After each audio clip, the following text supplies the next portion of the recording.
You just learned in Canada, credit score is one thing that you hear all the time. Credit score here, credit score there. What is this? What is that? So in this video, I'm going to explain how you can get your credit score there. Okay, and I hope that this helps. In the last video, I said I was going to explain a particular factor step by step. So that's what I want to do in this video. I'll try to keep it simple, but I'll use actual numbers so that you can understand.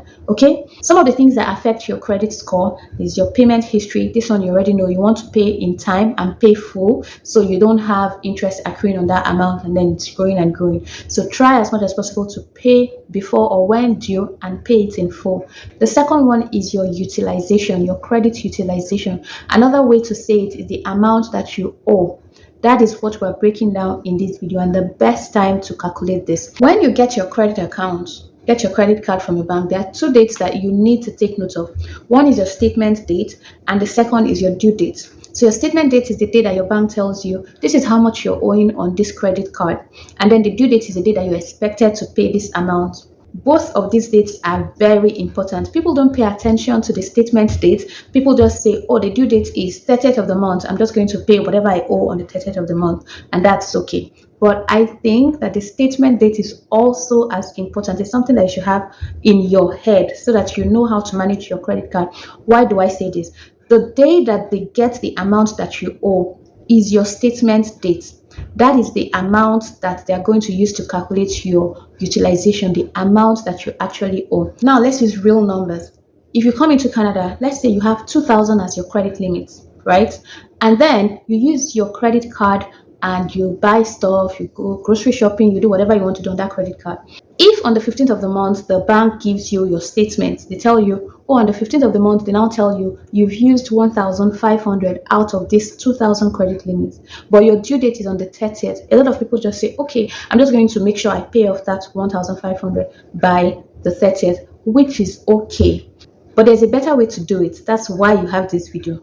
If your statement date comes out on the 15th, and you want to influence how you're seeing or your credit score, you can, instead of waiting on the 15th to have, oh, you owe us 1,500. 1,500 of your 2,000 limit is already at 75%. That is high. You don't want to be there. Because you're new in Canada, you can't really decide how much credit limit you're given. Even if you negotiate it, it's not going to be up there. But you can influence your utilization rate or utilization number on your own. So here is something else you can do to make things better. If you know you owe 1,500 and your statement date is on the 15th, you can pay down that amount by the 13th or the 14th. Let's say instead of 1,500 now you pay 1,300. So you have 200 balance that you're still expected to pay, right? Now your statement comes out on the 15th and they tell you that the amount that you owe is $200.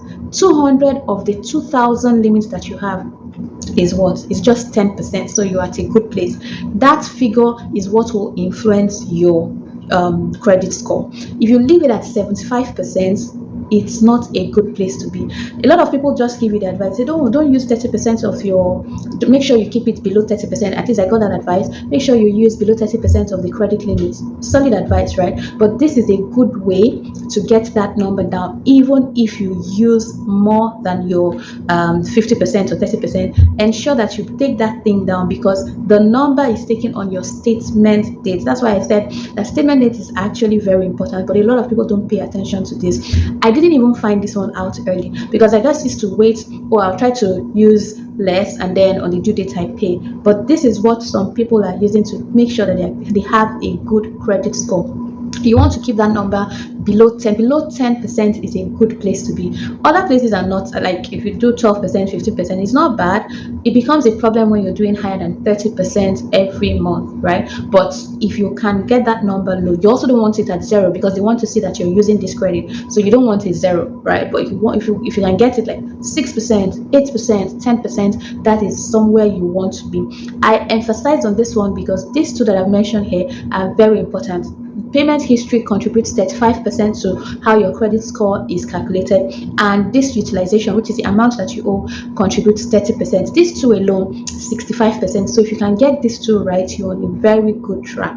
I wanted to break this down using actual numbers, but before I go, let me use another figure. So let's say your bank increases your credit limit to 5,000 because you've been paying well, right? They say, oh, this person is credit worthy, let's increase their limit. Then they take you to 5,000, and you take your credit card, you do your normal shopping, whatever it is you're buying, and you've spent like 2,000 before the middle of the month. Your statement date, remember, is on the 15th. So when you look at your statement or your account balance and you see that, oh, I've spent like 2,000 out of my 5,000 on the 13th, that is already 40% utilization, right? You want to get that number down. You can pay okay, so you've used 2,000, you can pay 1,500 and you now be left with 500, so that on the 15th what you're owing is $500. $500 compared to the 5,000 limit that you have is 10%, so you're still good. If you leave it at the 2,000 and you say, oh, I can just pay before the due date, that is okay, but it's already 40%, and when you keep doing this, it will affect your score. Remember that you're aiming to get to a score of above 800 because that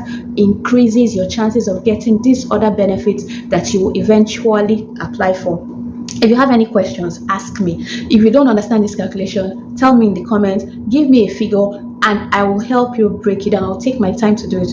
I don't have any problem, but I want you to get these two things. Make sure you're paying early and make sure you're paying in full, and then make sure that the amount that you owe in respect to the limit that you have is below 10% if you can. A lot of people will tell you 30%, I get it, but if you can get it to 10%, get it to 15% using this method that I've taught you now, it will be way better. I hope that this video helps you. If you're just new in Canada, or you know someone who's been here but does not understand this whole credit thing, share this video with them. Also, don't forget to subscribe, because in this channel I'll be sharing my experiences. I've been here for over 3 years, and these are the things that I wish that someone had told me from day one. I struggled a bit in the beginning when it comes to all this, so now that I'm in a better place, I feel like I need to also share the things that I've learned, and hopefully it helps you. I'll see you in the next video.